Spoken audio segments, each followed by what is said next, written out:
സിനോജിലേക്കാണ് നമ്മൾ പോകുന്നത്, അതായത് മലബാറിലേക്കാണ്. അപ്പൊ മലബാറിൽ നിന്ന് സിനോജ് തോമസ് ചേരുന്നുണ്ട്. സിനോജിലേക്ക് നമുക്ക് ആദ്യം പോവാം. Good morning Sinoj. Good morning.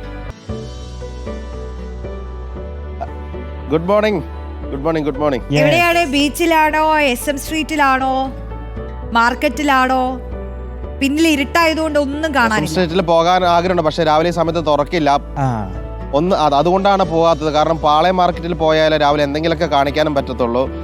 അവിടെ ഭയങ്കര റഷായിരിക്കും, ലോറിയൊക്കെ ഒന്ന് സാധനം ഇറക്കുന്ന തിരക്കായിരിക്കും. മിഠായി തെരുവൊന്നും ഈ സമയത്ത് തുറക്കില്ല, ഇരുട്ടാണ്. നമ്മൾ ബീച്ച് ഭാഗത്ത് തന്നെയാണ് ഉള്ളത്. കുറച്ചുകൂടി നേരം വെളുത്തു കഴിഞ്ഞാൽ കുറച്ചുകൂടി കാഴ്ചകൾ കാണിക്കാൻ പറ്റും. ആളുകളൊക്കെ തന്നെ നടന്നു പോകുന്നതൊക്കെ തന്നെ ഉണ്ട്, എക്സസൈസ് ചെയ്യാൻ. അപ്പൊ നമുക്ക് സിനോജ് വാർത്തകൾ പറഞ്ഞു പതിയെ തുടങ്ങാം. ഈ ചോദ്യപേപ്പർ ചോർച്ചാ കേസിൽ പ്രതികൾക്കായി കസ്റ്റഡി അപേക്ഷ ക്രൈംബ്രാഞ്ച് ഇന്ന് നൽകുമെന്ന് മനസ്സിലാക്കുന്നു. ഈ 2 അധ്യാപകരാണ് റിമാൻഡിൽ കഴിയുന്നത് അല്ലേ? അപ്പോൾ ചോദ്യപേപ്പർ എവിടെ നിന്ന് ചോർന്നുവെന്ന് കണ്ടെത്തണമെങ്കിൽ അധ്യാപകരെ ചോദ്യം ചെയ്യണമെന്നാണ് ക്രൈംബ്രാഞ്ച് പറയുന്നത്, അല്ലേ സിനോജ്?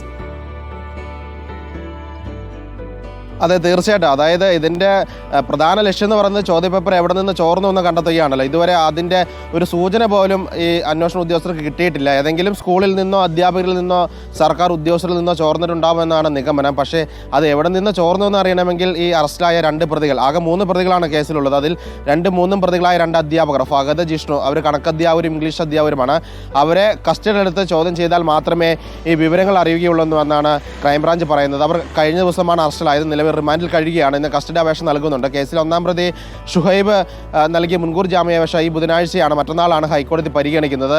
അതിലൊരു തീർപ്പ് കൽപ്പിക്കും വരെ അറസ്റ്റ് പാടില്ല എന്ന് ഹൈക്കോടതി പറഞ്ഞതുകൊണ്ടാണ് ഷുഹൈബിനെ അറസ്റ്റ് ചെയ്യാൻ കഴിയാത്തത്. 1.5 മാസമായിട്ട് ഷുഹൈബും ഈ അന്വേഷണ സംഘത്തിൽ നിന്ന് മാറി നിൽക്കുകയാണ്. ജില്ലാ കോടതി മുൻകൂർ ജാമ്യാപേക്ഷ തള്ളുകയൊക്കെ തന്നെ ചെയ്തിരുന്നു. ഷുഹൈബാണ് ഈ MS സൊല്യൂഷൻ സ്ഥാപനത്തിന് CEO എന്ന് പറയുന്നത്.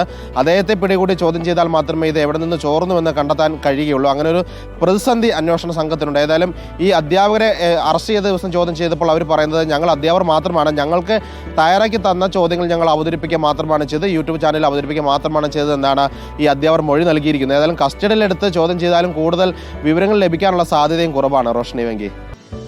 മറ്റൊന്ന്, ഈ മുനമ്പം ഭൂമി കേസ് വഖഫ് ട്രൈബ്യൂണലിൽ നിന്ന് പരിഗണിക്കുന്നുണ്ടല്ലേ സിനോജ്? മാത്രമല്ല ഈ കേസിൽ കക്ഷി ചേരാനുള്ള ഈ മുനമ്പം നിവാസികളുടെ ഹർജിയിലും ട്രൈബ്യൂണലിൽ നിന്നൊരു തീരുമാനമെടുക്കും എന്നൊക്കെ കേൾക്കുന്നു. എന്താണ് ആ അപ്ഡേറ്റ്സ്? ഇത് 1-ലേറെ തവണയായി കേസ് ട്രൈബ്യൂണൽ പരിഗണിക്കുന്നു. ഫറൂഖ് കോളേജാണ് ഈ ഹർജി നൽകിയിരിക്കുന്നത്. അതായത് ഈ മുനമ്പം ഭൂമി വഖഫായി ഉത്തരവിറക്കിയിട്ടുണ്ടായിരുന്നു, അത് പിൻവലിക്കണം. ഒപ്പം തന്നെ റവന്യൂ രേഖകളിൽ വരുത്തിയ മാറ്റങ്ങളും പിൻവലിക്കണമെന്നാണ്. അങ്ങനെ 2 ഹർജിയാണ് ഫറൂഖ് കോളേജ് നൽകിയിരിക്കുന്നത്. അത് പരിഗണിക്കുന്ന വേളയിൽ കഴിഞ്ഞ തവണ വഖഫ് സംരക്ഷണ സമിതി കക്ഷി ചേരാൻ വേണ്ടി അപേക്ഷ നൽകിയിരുന്നു. പക്ഷേ അത് ട്രിബ്യൂണൽ തള്ളിയിരുന്നു. കാരണം അവരുടെ മുൻകാല പ്രവർത്തനമൊക്കെ തന്നെ കണ്ടുകൊണ്ടാണ് ആ ഹർജി തള്ളിയത്. അവർ ഹൈക്കോടതി സമീപിക്കുമെന്ന് അറിയിച്ചിട്ടുണ്ട്. അതിനിടയിലാണ് ഇപ്പോൾ മുനമ്പത്തെ ജനങ്ങൾ കൂടി, ആ പ്രശ്നത്തിൽ ഉൾപ്പെടുന്ന അവിടെ താമസിക്കുന്ന ജനങ്ങൾ കൂടി ഈ ഹർജിയിൽ കക്ഷി ചേരാൻ വേണ്ടി എത്തിയിരിക്കുന്നത്. അവരുടെ അപേക്ഷയാണ് ഇന്ന് ട്രൈബ്യൂണൽ പരിഗണിക്കുന്നത്. സ്വാഭാവികമായിട്ടും അവരെയും ഇതിൽ കക്ഷി ചേർക്കാനുള്ള സാധ്യതയുണ്ട്. കാരണം അവരാണ് ഇതിൻ്റെ ഇരകളെന്ന് പറയുന്നത്. അതുകൊണ്ട് അവരെ കക്ഷി ചേർക്കാനുള്ള സാധ്യതയുണ്ട്. അതോടൊപ്പം തന്നെ ഈ ഭൂമി കൈമാറിയ സിദ്ദിഖ് സേട്ടൻ്റെ കുടുംബം പറയുന്നത് ഇത് വഖഫ് ഭൂമി തന്നെയാണെന്ന് വാദം ഉന്നയിച്ചിരുന്നു. പക്ഷേ അതിൻ്റെ രേഖകൾ ഹാജരാക്കാൻ വേണ്ടി ട്രിബ്യൂണൽ ആവശ്യപ്പെട്ടിട്ടുണ്ട്. പഴയ 1992 കാലഘട്ടത്തിലെ രേഖകളൊക്കെ തന്നെയാണ് ആവശ്യപ്പെട്ടത്. അതിൻ്റെ രേഖകളൊക്കെ തന്നെ എടുത്തുകൊണ്ടിരിക്കുകയാണ്. ഈ ഭൂമിയുടെ സ്റ്റാറ്റസ് എന്തായിരുന്നു? ഇത് ഇവരുടെ തന്നെ ഉടമസ്ഥയിലുള്ള ഭൂമിയായിരുന്നു, അല്ലെങ്കിൽ വഖഫ് ഭൂമിയായിരുന്നോ, മറ്റെന്തെങ്കിലും കൃഷി ആവശ്യത്തിന് പാട്ടത്തിന് നൽകിയ ഭൂമിയായിരുന്നു, തുടങ്ങിയ കാര്യങ്ങളൊക്കെ തന്നെ അറിഞ്ഞാൽ മാത്രമേ ഒരു വിധിയിലേക്ക് കടക്കാൻ കഴിയുള്ളൂ. അതുകൊണ്ട് പഴയ കാല ഈ രേഖകളൊക്കെ തന്നെ കൊണ്ടുവരാൻ വേണ്ടി ട്രൈബ്യൂണൽ ആവശ്യപ്പെടുകയും ചെയ്തിരുന്നു. ഓക്കെ, മറ്റൊന്ന്, ഈ വയനാട് MP 3 ദിവസത്തെ വയനാട് സന്ദർശനത്തിന് ശേഷം മടങ്ങുകയാണ് പ്രിയങ്ക ഗാന്ധി. അപ്പോൾ വന്യമൃഗാക്രമണത്തിൽ കൊല്ലപ്പെട്ടവരുടെ വീടുകൾ ഇന്ന് സന്ദർശിക്കുമായിരിക്കും അല്ലേ? അതിനുശേഷമല്ലേ മടങ്ങുക?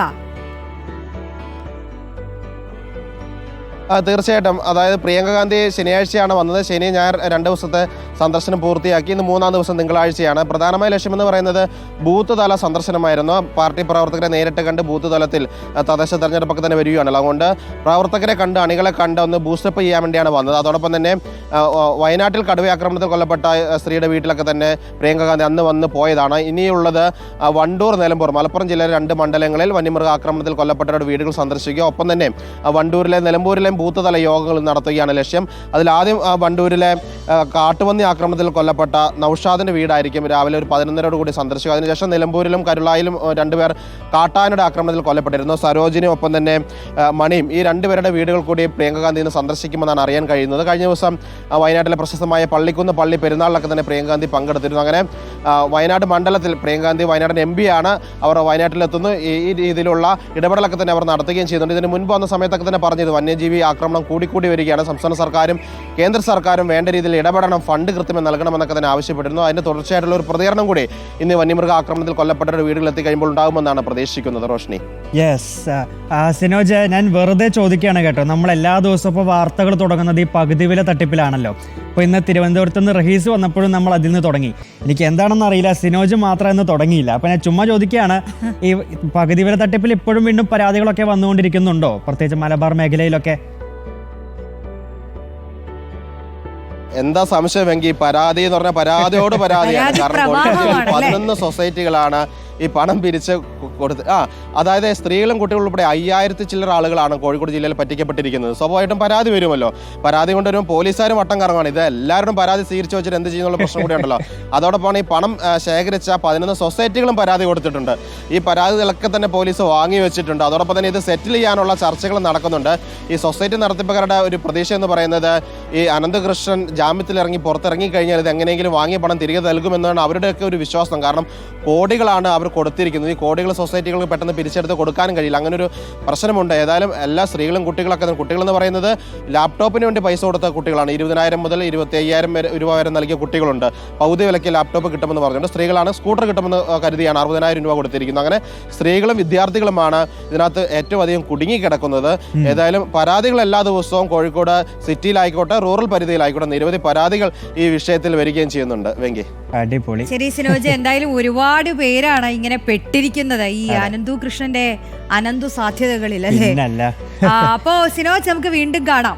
മാത്രമല്ല, നമ്മൾ ഈ വിഷയത്തിൽ ഈ പാതിവില തട്ടിപ്പിൽ ഒരു ലൈവത്തോൺ നടത്തിയപ്പോൾ തന്നെ കഴിഞ്ഞ ദിവസം ഒരു വ്യക്തി വിളിച്ച് കരയുകയായിരുന്നു. അതായത് ആത്മഹത്യ ഇല്ലാതെ മറ്റൊരു വഴിയില്ല എന്നൊക്കെ പറഞ്ഞ്. അതായത് അവര് കടം പോലും മേടിച്ച് പൈസ കൊടുത്തു, എന്നിട്ടാണ് അവരുടെ ഒരു അവസ്ഥ അവർ വിവരിക്കുന്നത് അല്ലേ? തീർച്ചയായും മലയാളികൾ എങ്ങനെയാണ് ഇങ്ങനെ തുടർച്ചയായി ഇത്തരം തട്ടിപ്പുകളിൽ ചെന്ന് വീഴുന്നതെന്നാണ്. അപ്പൊ പ്രേക്ഷകർ കൂടി പറയൂ, ഇപ്പൊ നിങ്ങളുടെ അടുത്ത് എന്തെങ്കിലും പാതി വിലയ്ക്ക് അല്ലെങ്കിൽ 100 വെച്ചാൽ 10,000 എന്നൊക്കെ പറഞ്ഞ് ഒരു ടീം നിങ്ങളെ സമീപിക്കുമ്പോൾ നിങ്ങൾ എന്തൊക്കെ ഘടകങ്ങളായിരിക്കും ഈ അല്ലെ നോക്കുക എന്നുള്ളത് കൂടിയാണ്. പ്രേക്ഷകരെ കാര്യം ഒന്ന് കമന്റ് ചെയ്യൂ കേട്ടോ.